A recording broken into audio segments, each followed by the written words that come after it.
Cool is something you are born with. And the man I'm about to meet now has more cool than just about any other human being on the face of the earth.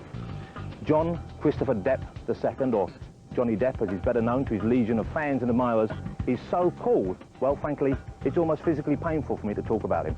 But you know, the coolest thing about Johnny Depp, the one cool thing over and above the many great movies he's made and the way he looks on camera, the coolest thing of all is the fact that he really couldn't care less about being cool. Now, that's cool.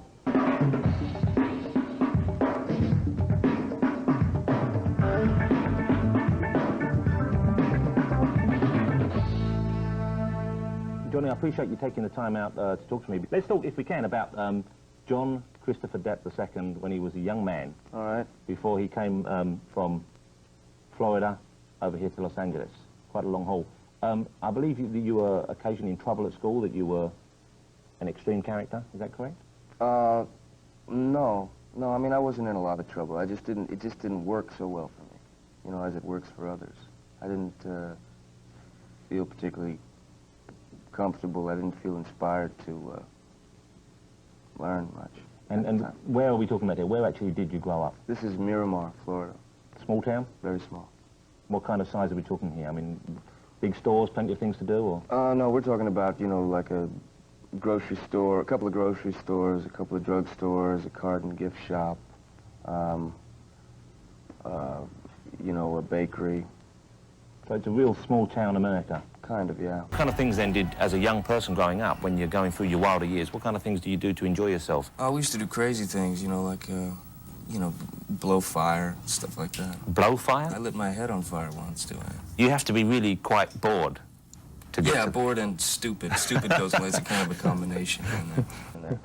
But that's behind you now.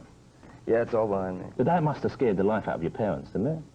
They didn't know at the time. I told them I got too close to a firecracker or something.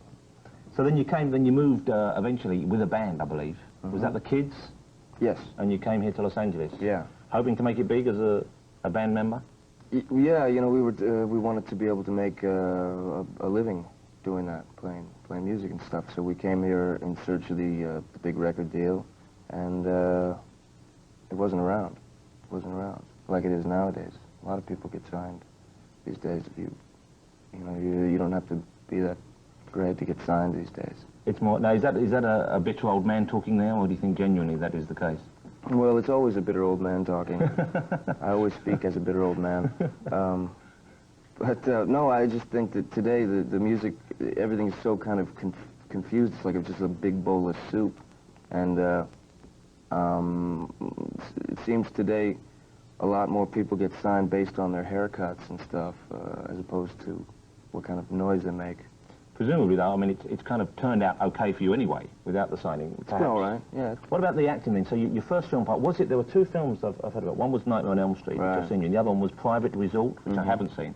At the time, I was in the band, and I got this offer to make Nightmare on Elm Street, and I thought, wow, you know, I'll make this movie, I'll make some money, and support this, you know, music and stuff like that. And the same thing with Private Resort. It was like, it didn't make any, I didn't care. Really. It wasn't a project which you had long to do? No, I didn't really, I mean, acting and none of that's the movies, acting, any of that stuff I didn't care about it. But presumably, sometime around there you decided, well, this is fun and I would like to do this, and I could... Yeah, after that the band broke up, and I didn't want to go through the process of starting another band and doing all that whole thing. Didn't feel right without those guys, so I just figured, well, I'll just continue this acting thing, and started studying and did the whole thing. Do you ever have the feeling that maybe, well, one day this will end and you will then have to find a proper job? Yeah, I mean, there's always that possibility. This could all go away, but it's still basically, you know, stepping in front of a camera, making a few faces, doing some goofy stuff, and then they cut. So it still beats working and you get for a paid living. for it. Yeah, you get paid for it. So. Now, well, let's, if we're doing a kind of chronological thing, let's look after the first two movies, then Jump Street came about, 21 Jump Street, the big series, which what you did for 4 years? 4 seasons, so yeah, 3 years. And this was something which, although it brought you immense fame and stardom and attraction, you appear to have hated with a violent passion. Yeah, I did hate it. Curious situation to be in. Yeah. There's an interesting thing that happens. I think it probably happens all over the world. You sign your name to a piece of paper, and suddenly someone owns you. You know, they own you lock, stock, and barrel. So anything beyond that, you're in danger of being sued for amounts of money that you never even you couldn't figure out by drawing them on a piece of paper. Yeah. I mean, the amount of zeros. So basically, I was stuck in a situation where I had to just deal with it. Keep churning it out. Yeah, just deal. It's real assembly line stuff, and it has nothing to do with helping people. I mean, they give you the impression initially that, this could help people, and this could do this, and it could do that, but there were a lot of hypocrites involved and stuff, and I felt like one of them, and I just didn't want to be there. You have no control over it, How? And they want to do, then they want to do like the whole thing, lunch boxes and stuff like that, and I couldn't. Well, now, so what would, I'm curious as to what would have actually, I can understand to an extent, but what would have bothered you about, say, seeing your face on a lunchbox? I mean, it wouldn't be so terrible, would it? Yeah, it would have been terrible. It would have been terrible. But if it makes a child happy when he or she has her sandwich and her apple, it's not the end of the world, Johnny. Well, no, it's not the end of the world by any means, but it's, I don't want to be remembered in the year 2030, for being on a lunchbox or some kid's thermos, that kind of thing. I couldn't stomach it. So this character they were trying to portray you as, what were they saying? It was kind of a tough but tender... They say rebel, they say teen dream, or whatever those things are, So teen dream, moody rebel. Exactly, brooding, that broody stuff. But since then, the film choices you've had have, and I think very cleverly, and I wondered how shrewd you're being here, whether this is actually part of a game plan or whether it's more of a kind of instinctual thing. They've sort of distanced you quite successfully and quite remarkably from that image, from that role. But at the same time, never really alienating people who might have liked what you did in that, because they're still... They're films that you can grasp. I mean, they're complex films, but they're films which have, have a purpose over and above just kind of the kind of shooting and banging that went on in Jump Street. Shooting and banging. You know what I mean? Yeah, no, sure.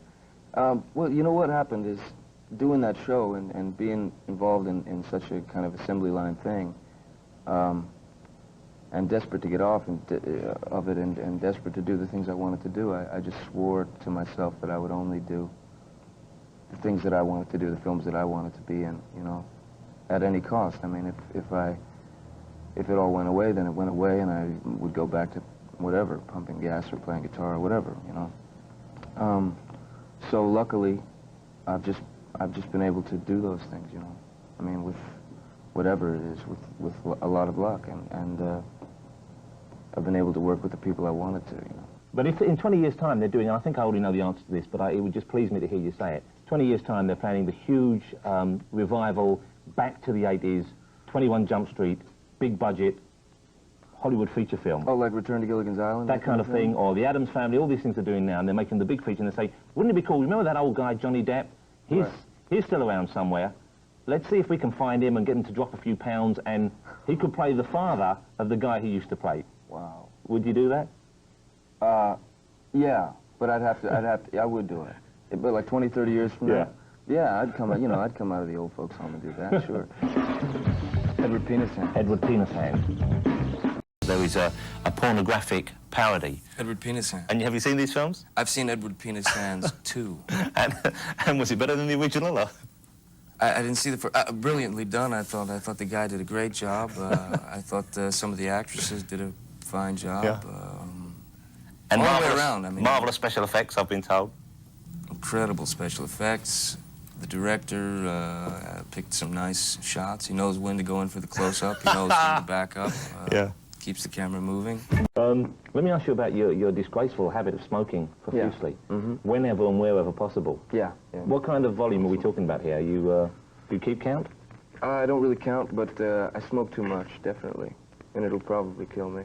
I'm quite happy and comfortable being disgraceful. No, I mean, it's obvious that it's not good for you and stuff like that. We all know that, but I mean, if people choose to smoke, they should be able to smoke. Now, I've never smoked. Yeah. I'm not saying this... No. There you go. Yeah, well, come on. That would be lovely. But what is it about it, then? What does it do for you? I mean, because I tried it once, and it was an uncomfortable burning sensation. It's an Well, a lot of things are uncomfortable, burning sensation. Oh, and you don't go back and do them again? Well, some people do. Some people do. It's good. I don't know what it's a drug addiction. I mean, it's nicotine, it's a drug, and I'm addicted to it. But is cancer something? I mean, presumably there's a higher chance, I would have thought, of you getting cancer than I. Although Yeah. sitting this close to you during the interview, I suppose I've blown my chances anyway. You're filled with it now. Well, that was the lamest excuse in the world. Whenever people say that to me, they say, well, you know, I could get one over them all. But if you went out and saw a man coming at you with a machete, you'd duck.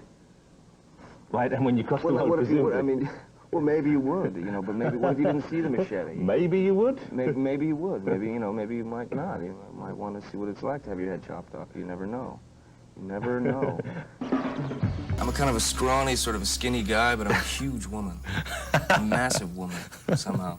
I don't know how that happens. It's given me a profound respect for transvestites, because what they have to do is you know, they have to, it's an illusion. They have to hide things. What's the most difficult thing, then, when you're dressing up and you're trying to look, presumably you're trying to look feminine? The most difficult thing was, you know, hiding parts. We're back to this parts. again. Yeah, that was the most challenging. And then there's a kind of a, you know, there's a sort of a Nelson Mandela thing at the, you know, at the end. There's a sort of a Free Willy type thing. Of course, which is very appropriate in England, where Willy does really mean. Exactly. Your relationship with the press, because they've written about you as moody rebel in the past, and at the moment you are the coolest man in, I think, the universe. Oh, wow, because I thought this week I was the worst dressed. But that was the impression I got from reading, and I was just... I keep up on all these things. I want to know, because they mold my future. I want to know, you know. There was one story I read in one of those magazines that I thought was hysterical, and it was about, it was about me and Madonna, that I had flown to Miami, got off the plane, went over to her house, ripped my shirt off. We started, you know, slobbering on each other, apparently, and then the static, but the electricity between us was so intense, we jumped in the pool and all the lights went out. And what part of it wasn't true, Johnny? Well, I didn't rip my shirt off. Okay. And then, of course, you had a relationship with Winona Ryder, spectacular actress, and a fabulous-looking woman. And this was made to be incredibly public, and I wondered whether that was something which you had anticipated, or whether that took you by surprise and made you unhappy. Well, I just didn't...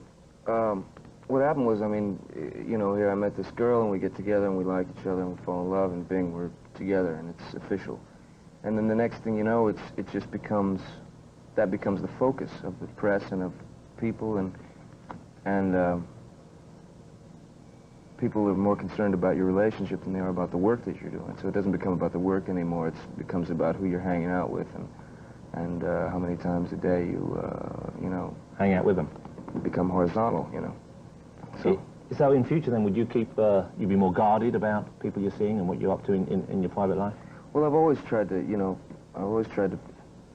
keep that, you know, low-key, but it doesn't, I've come to realize that it really doesn't matter. It doesn't matter if you're with someone or not. I mean, they're going to write about something either way. I mean, every person I've made a film with, every girl I've made a film with, you know, they've assumed that I was having you know, this huge love affair with, and which is not true, but that's what they write, you know.